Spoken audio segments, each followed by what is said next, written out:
Garcia Mascarenhas de Andrade, ou Ion de Andrade, é soteropolitano, ou seja, é natural de Salvador, capital da gloriosa Bahia. Viu, Aline? É formado em Medicina pela UFRN, foi formado em 1990, tem mestrado pela USP e doutorado em Ciências da Saúde pela UFRN. É médico epidemiologista, professor e pesquisador da Escola de Saúde Pública do Rio Grande do Norte e também é membro da Coordenação Nacional do BR Cidades, a gente estava falando aqui de plano diretor, né, Ion?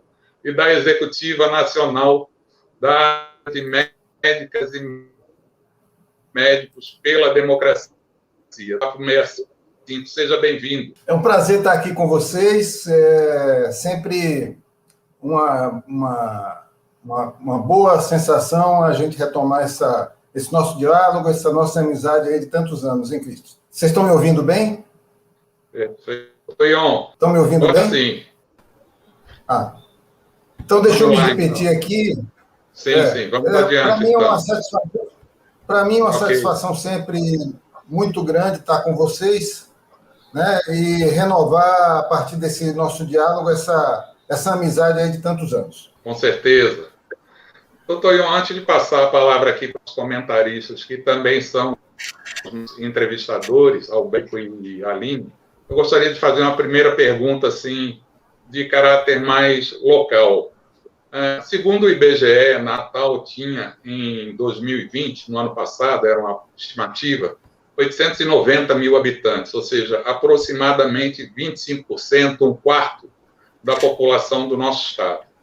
Por outro lado, né, considerando os dados publicados pelo LAIS, que é o Laboratório de Inovação Tecnológica em Saúde da nossa gloriosa Universidade Federal, a Universidade Federal do Rio Grande do Norte, Natal atingiu hoje, nesta quarta-feira, 2.271 mortes, em um total de 6.508 óbitos registrados em todo o Rio Grande do Norte. De uma forma mais direta, portanto, Natal tem 25% da população do estado e já registrou quase 35% das mortes por Covid-19. É certo que Natal é um município com uma densidade populacional elevada. Se não me engano, dentre as capitais brasileiras, nós somos a sexta capital com maior densidade populacional. E essa situação, obviamente, favorece a circulação do vírus e, consequentemente, o contágio. Minha pergunta, então, é a seguinte, doutor Ion. Em sua opinião, o fato de Natal ser um município com elevada concentração de pessoas é suficiente para explicar esse percentual elevado de mortes comparado ao restante do estado? Ou o senhor acha que outros fatores contribuíram para chegarmos a esse número de óbitos em nossa capital? Christian, essa é uma questão muito importante para a avaliação do comportamento da cidade Natal no contexto do Rio Grande do Norte do Brasil. É uma questão complexa. Queria partir de uma premissa, que é o fato de que as cidades que tiveram prefeitos bolsonaristas, que, portanto, foram dirigidas por uma linha de atuação exótica, para dizer o mínimo, elas têm tido um comportamento um pior comportamento da pandemia do que as cidades governadas por outros segmentos não bolsonaristas. Então, isso é algo que compõe esse cenário. Portanto, Natal pertence a esse grupo de cidades que teve, nos momentos, por exemplo, em que o governo do estado decretou medidas restritivas, o município de Natal liberalizou, sempre sem uma fundamentação científica para aquilo, dando a sensação de que as decisões eram tomadas apenas pelo interesse dos setores beneficiados com aquelas liberalizações, fossem eles restaurantes, comércio, etc. Então, esse é um cenário. A outra coisa, que não pode deixar de ser esquecida para a gente ver a situação com foco, é que as capitais elas tiveram, na relação com o interior dos seus estados, sempre uma situação de maior volume de casos. Isso pode se explicar, em parte, pelo que você colocou, de que nas cidades você tem uma maior concentração populacional, portanto, o vírus tende a circular mais. Você tem, por exemplo, grandes linhas de transportes urbanos, coisas que são muito peculiares às grandes cidades e que podem estar envolvidas na propagação da pandemia. Mas tem uma outra coisa, além do número de casos. Sim, prosseguir. Nós tivemos uma queda durante os 15. Estamos de ouvi-lo durante um período. Sim. Então, o que eu dizia é que as capitais, portanto, elas acumularam mais casos, né? Isso se deve a uma maior aglomeração de pessoas nas capitais, a existência de grandes linhas de transportes urbanos, etc., coisas que são muito específicas das grandes cidades e que propiciam essa ampliação da pandemia. Mas tem outra coisa que precisa ser levada em consideração quando se fala em medidas da magnitude da pandemia, que é a letalidade. Então, além do número de casos mais alto, e Natal é do ponto de vista proporcional, o número de casos por 100 mil habitantes, o número de óbitos por 100 mil habitantes, Natal ainda acumula algo que aí sim é de difícil explicação, que é uma maior letalidade pela Covid. O que significa letalidade, que é diferente da mortalidade e do número de casos? A letalidade é o número de pessoas que morrem em relação ao número de pessoas que são diagnosticadas com a doença. Natal também está entre as cidades piores nesse quesito. Isso é uma coisa difícil de ser explicada pelo fato de que Natal diagnosticou muita gente, diferentemente de outras cidades do interior que tiveram maior dificuldade de diagnóstico. Natal não, explodiu a capacidade de diagnóstico de Natal, portanto, a quantidade de óbitos em relação à quantidade de diagnósticos, ela deveria ter sido minorada, ou seja, a proporção de pessoas que morreram em relação ao número de pessoas que foram diagnosticadas deveria ter sido menor em Natal do que em outras cidades do interior. Mas não. Natal também é uma das cidades mais marcadas pela letalidade da Covid, possivelmente esteja entre as 5 ou 6 cidades com maior letalidade pela Covid, sendo ultrapassada apenas por pequenos municípios. E quando a gente fala de pequenos municípios, qualquer soluço estatístico coloca o município na frente. Então, você tem um município com 3 mil habitantes, se morrerem 5 pessoas lá por uma questão apenas de distribuição aleatória, esses índices vão lá para as alturas. Então, Natal é uma das cidades em piores condições, não somente, como você colocou, em número de casos e número de óbitos, mas também no quesito letalidade. O que fala a favor, na minha opinião, de uma gestão temerária, né, da pandemia. Acho que esse é o indicador que mais representativo desse cenário em que a cidade não se saiu bem no enfrentamento da pandemia. Perfeito. Aproveitar aqui, antes de passar a palavra para a Aline Moreira, que é a primeira da nossa bancada a formular uma pergunta ao doutor Ion de Andrade, saudar a presença aqui do nosso querido Jean Varela. Você estava recebendo uma multa violenta, mas acho que a gente vai agora passar pano. Vamos lá, Aline. Boa noite, doutor Ion. É um prazer poder conversar contigo, te ouvir. Doutor... Diga que você é lá de Salvador. Sim, somos conterrâneos também. Estamos aqui, baianos, soteropolitanos, em diáspora, nas terras potiguares. Eu queria, assim, a gente está vendo, né, as vacinas são distribuídas de forma proporcional aos estados. Isso, né, estamos cansados de saber que tem um atraso muito grande, que poderíamos ter iniciado a vacinação em âmbito nacional com muito mais antecedência, né? Isso permitiria uma cobertura maior, poderíamos receber mais vacinas, isso permitiria uma aceleração da vacinação, enfim. Por tudo que a gente já tem visto aí, tem acompanhado, né? Por todas as omissões do governo federal na aquisição das vacinas, isso não foi possível. Contudo, né, as vacinas têm sido distribuídas de forma proporcional aos estados e também aos municípios, de modo que a gente tem, por exemplo, municípios como Parnamirim e Mossoró, que já avançam na vacinação em relação por exemplo, aos professores, e Natal com muito atraso, com modelo de vacinação por escolas, inclusive iniciando por escolas particulares da Zona Sul.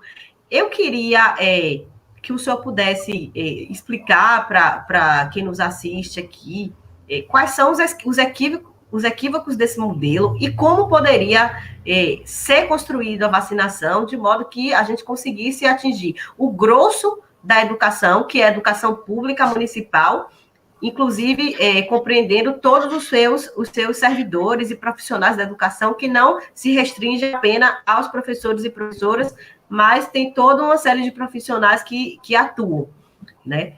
Eu queria que o senhor pudesse falar para a gente um pouco sobre isso e dizer qual é a sua impressão e aonde está o equívoco. Olha, eu acho que Natal fez uma opção de inventar de forma muito em cima da hora métodos inovadores de distribuição dessa vacina. Então, se inventou essa história dos drive-thru, né? Se inventou a distribuição, às vezes, que produziu filas longas de idosos nos shoppings, não é? Quando, na realidade, a vacinação, nas cidades em que ela está avançando de maneira mais efetiva, ela tem sido feita valorizando, sobretudo, a rede de unidades básicas de saúde, que está capilarizada em todos os bairros, não é? De forma que me parece que essa inovação, ainda de forma não testada, né? Porque quando você tem algo que você testou e que você acredita na eficiência daquilo, é lícito, é correto você utilizar. Mas você está diante de uma doença com esse grau de gravidade e você inova na oferta através de serviços e de métodos que não são os habituais. É claro que aquilo pode produzir resultados que não são satisfatórios.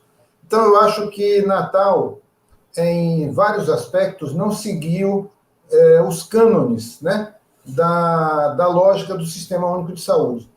E, em razão disso, talvez tenha beneficiado pessoas, por exemplo, tem pessoas que ficaram muito satisfeitas com o atendimento nos drive-thru, e teve pessoas que passaram horas e horas na fila, não é? Idosos que eu já tive a oportunidade de conversar com pessoas sobre isso, que perderam a vida e que as famílias, inclusive, suspeitam que tenham sido contaminadas na fila por ocasião da vacinação. Então, eu acho que na saúde a gente tem o Sistema Único de Saúde, velho de guerra, né? Que tem muita experiência na maneira de fazer as coisas, né? E eu acho que os municípios que se saíram melhor foram aqueles que respeitaram mais o desenho da oferta de serviços estabelecida pelo SUS e os princípios da ciência. Então, eu acho que Natal é muito fácil também eu criticar, porque, obviamente, que há um esforço, há profissionais de saúde comprometidos no município, eu não quero, de forma alguma, deixar de reconhecer isso. Mas me parece que a política global que governou o município de Natal, com essas coisas assim um pouco teatrais, não contribuiu para que a vacinação pudesse ter ocorrido de maneira mais célere, não é? Comparativamente, inclusive, a outras cidades, né? De forma que é mais um exemplo de uma gestão que não alcançou, na minha opinião,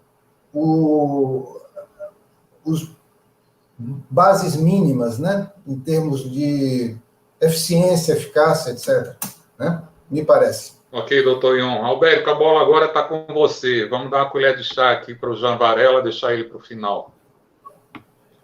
Tá. Doutor Ion, boa noite, seja mais uma vez, seja bem-vindo. Talvez não lembre de mim, mas nós fomos contemporâneos na universidade, no início dos anos 80. Eu fazia estatística na época, né? E fazíamos parte do movimento estudantil. O movimento estudantil foi nossa grande escola aí, né? Foi nossa grande escola, de verdade. Doutor, eu vou fazer aqui uma pergunta, mas uma pergunta de um curioso, vamos dizer assim. Eu, recentemente, me vacinei, no dia exatamente do meu aniversário, em abril passado.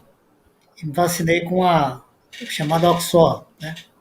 E uma cena curiosa nesse dia é que eu fui de carro com minha esposa, e chegou um senhor lá, a pé, né, e procurando saber qual era a vacina disponível, né, naquele momento. Perguntou e fez mais. Tem a Coronavac aí? Né? Na verdade, eu queria saber, né, além do folclore, o que é que diferencia uma vacina da outra, né, porque se fez tanta propaganda negativa de uma, depois passa-se para outra, reações adversas. Eu tive uma reação, confesso que eu não gostaria de ter, mas tive, né? Passei um dia inteiro praticamente sem conseguir me levantar da cama. A pergunta é essa de um curioso, né? Olha De só, cima desse folclore.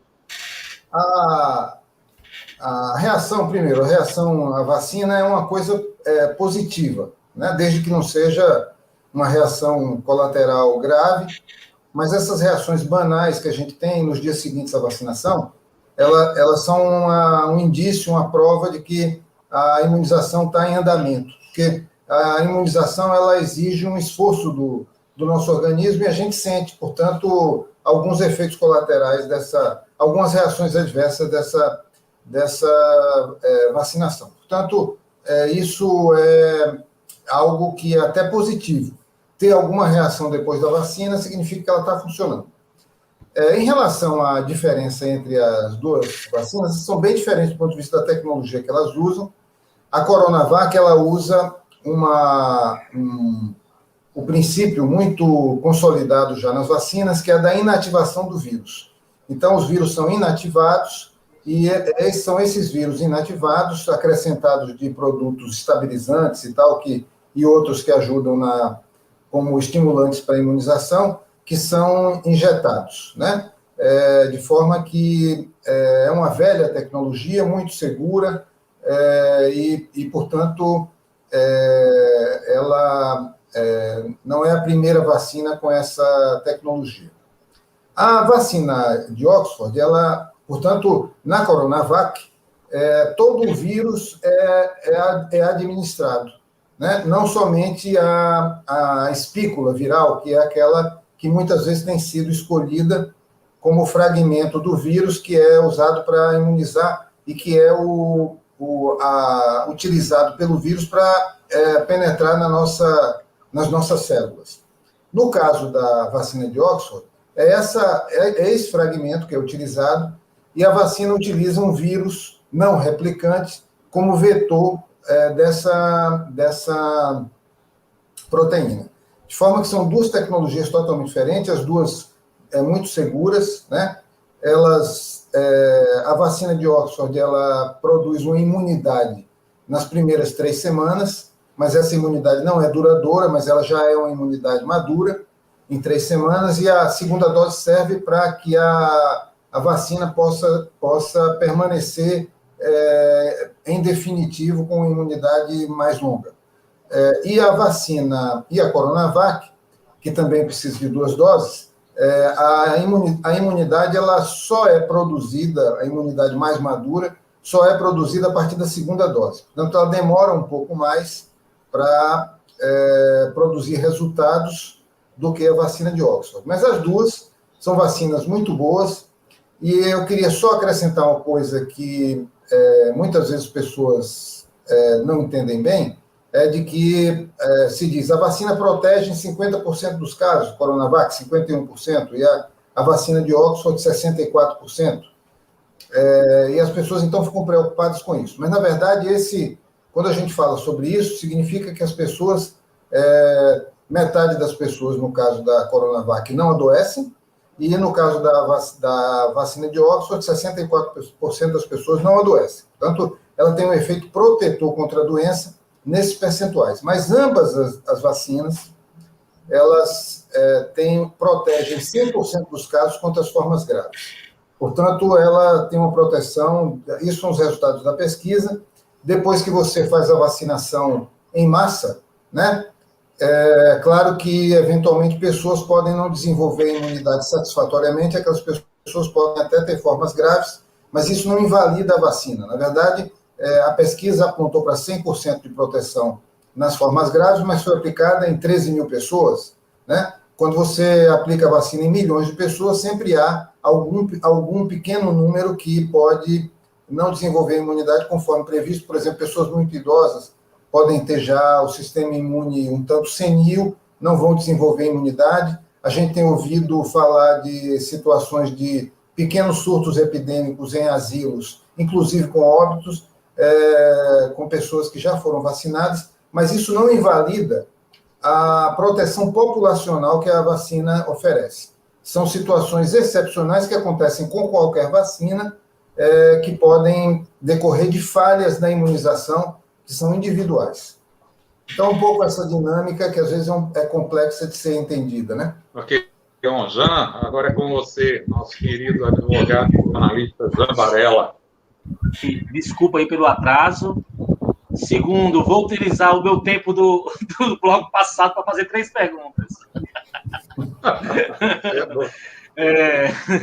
Bom, Ion, na realidade é só uma, mas é a mais polêmica. Por que os médicos de um tempo para cá, vamos dizer assim, não é só agora, por que a categoria médica ela ficou tão reacionária?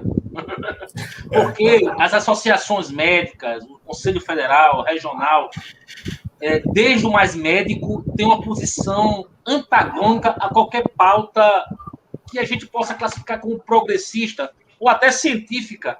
A gente fica sem entender como tem médico que prescreve medicamentos ineficazes. Por que isso, Ion? Olha, acho que essa é uma pergunta que é complexa, porque, por exemplo, eu acho que esse posicionamento político diria, maioria esmagadora da categoria médica, que se soma com posições conservadoras, né, não vem do mais médicos, né? Acho que isso é uma coisa, é um traço da categoria até bem mais antigo, né? De forma que, por exemplo, no movimento estudantil nós ganhamos o DCE, mas nunca chegamos ao Centro Acadêmico de Medicina, né? Portanto, diria que é algo que tem a ver, possivelmente, com a composição social da profissão, né? E isso acaba se revelando em momentos críticos, como foi, por exemplo, a situação do surgimento do Mais Médicos, né? Mas mesmo antes do Mais Médicos, já vinha havendo conflitos entre a corporação médica e o governo Dilma, com posições diametralmente opostas em várias coisas, né? Então, acho que a pandemia ela só fez explicitar isso. E por quê? Porque, novamente, é um momento crítico em que as opiniões têm que aflorar, elas não ficam mais subterrâneas, elas têm que vir a público. Então, aí há um espaço de conflito aberto. Mas não que isso seja algo novo. É algo que já compõe o perfil político da categoria há muito tempo. Em relação especificamente a esses medicamentos, a polarização fez com que esse grupamento conservador tivesse aderido, muitas vezes de maneira irrefletida, a esses medicamentos que posteriormente foram provados sem papel terapêutico, mas não todos. Então, por isso que eu estou dizendo que é uma coisa complexa, porque tenho colegas, inclusive pessoas amigas, que, do ponto de vista político, são conservadores, mas se alinharam à ciência. Então, não é uma paisagem tão homogênea assim. Então, tem pessoas, mesmo conservadores, que conservaram a adesão à ciência. Inclusive, são pessoas que votaram em Bolsonaro nas eleições e depois vieram a reconsiderar como um erro esse voto, mesmo saindo mesmo sem deixar de ter posições conservadoras. Então, é um cenário bastante complexo esse, e acho que ele, na medida em que há uma polarização, ele foi também ganhando irracionalidade por parte de um bom número de profissionais que deixaram portanto, de refletir criticamente em relação a isso e passaram a se guiar apenas pela questão da política. Então, é quase como se a adesão a esses medicamentos fosse uma pré-condição de uma identidade política em alguns grupos que eu tenho tido notícias, né? As pessoas já não abrem mão daquela posição porque aquilo é uma coisa identitária, é quase como uma coisa, é um dogma religioso, né? Então, isso é uma coisa dramática porque isso acaba fazendo com que essas pessoas sejam manipuladas, né, por um pensamento que é exterior à medicina. A ciência, a medicina, né, se torna um pouco massa de manobra de interesses comerciais dos laboratórios, né, de forma que é esse o cenário. Então, eu diria assim, Jean, que é um conservadorismo que, a meu ver, e para minha experiência cotidiana, é um velho conhecido, que ele assume áreas de maior intensidade nos momentos de crise, e nesse momento em especial, houve mesmo no campo conservador, houve um polo que se tornou irracional, né? O que não acontecia antes, era o conservadorismo mesmo, mas não tinha partido ainda para a irracionalidade. Eu acho que hoje sim, hoje a irracionalidade tomou conta de tudo, diria não somente da medicina, mas da vida em sociedade, né? A gente não tem mais muito a plataforma de diálogo, da formação do consenso, que às vezes você pode ter interlocução com alguém que é conservador, mas você pode encontrar elementos comuns de civilidade no relacionamento, em termos de ideias, de projetos, né? Não é água e óleo. A gente pode sim chegar a conclusões comuns com pessoas com quem a gente não comunga politicamente. Mas quando isso parte para a irracionalidade, aí realmente se perde isso. E eu acho que é o que aconteceu. A grande novidade aí é que a irracionalidade tomou conta de tudo. Vocês me ouvem? Então, muito obrigado, doutor Ion de Andrade, grande amigo. Foi um prazer